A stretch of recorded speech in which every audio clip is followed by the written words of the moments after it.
Hello বন্ধুরা, দেখো খেতে বসেছি। আর কি দিয়ে খাচ্ছি তোমাদেরকে দেখাচ্ছি। এই যে কত সুন্দর করে রুটি করেছি দেখো। আর এখানে হচ্ছে গিয়ে চিকেন, আলু চিকেন কষা, আর এখানে হচ্ছে গিয়ে শসা। তো আমরা ওই দিয়ে এখন খাবো। কে কে ভালোবাসো এরকম রুটি দিয়ে বা যে কোনো কিছু, রুটি হোক বা পরোটা, দারুণ লাগে।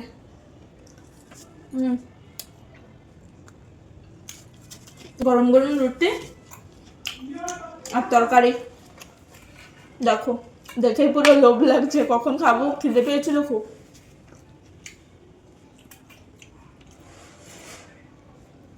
সেই স্বাদ। এই দেখো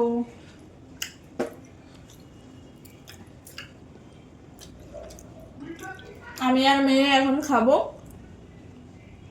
আর এটা হচ্ছে গিয়ে সকালের খাবার, একটু দেরি হয়ে গেছে যদিও। আর এদিকে আমি রান্না বসিয়েছি, দেখো ধোয়া হচ্ছে, ভাত বসিয়েছি। আর ভাত হতে হতে আমরা এখন খেয়ে নেব। দুপুরে খাওয়া হবে ভাত ডাল ওসব, চিকেনও আছে। তো চলো আমরা খেয়ে নিই। এই যে ও চলে এসছে খেতে। খিদে পেয়েছে তো? একটু দেরি হয়ে গেছিল, তো স্কুলে গেছে, এসে রান্না করতে তো একটু সময় লাগে। তো রুটিগুলো করলাম, তরকারিটা আগে ছিল, তো রুটিগুলো করলাম, তারপরে এখন আমরা খেয়ে নিচ্ছি। আস্তে আস্তে খাবো।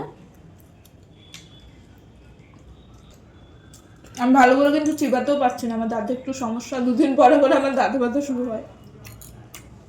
আমারও দাঁতে ব্যথা শুরু হয়ে যায়, এই দাঁতে আর এই দাঁতে। খেয়েছো? দেবো? হ্যাঁ, ছোট করে দাও, আমি বড় থেকে বড় হয়ে গেছিল নাকি? না না, ভালো লাগে এরকম রুটি দিয়ে খেতে? তুমি হাতে খেতে ভালোবাসো না? তাহলে হাতে খাও না কেন?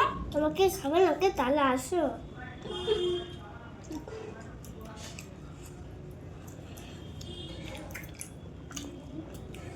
দেবো?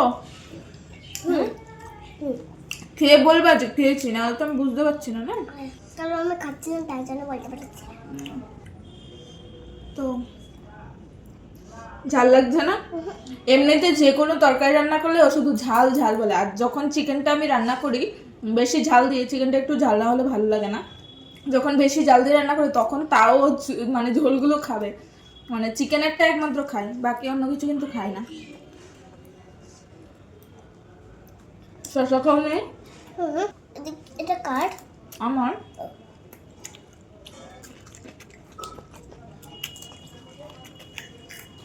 চলো খেয়ে নি, ভিডিও বড় হয়ে যাবে। টাটা, আমরা খেয়ে নি।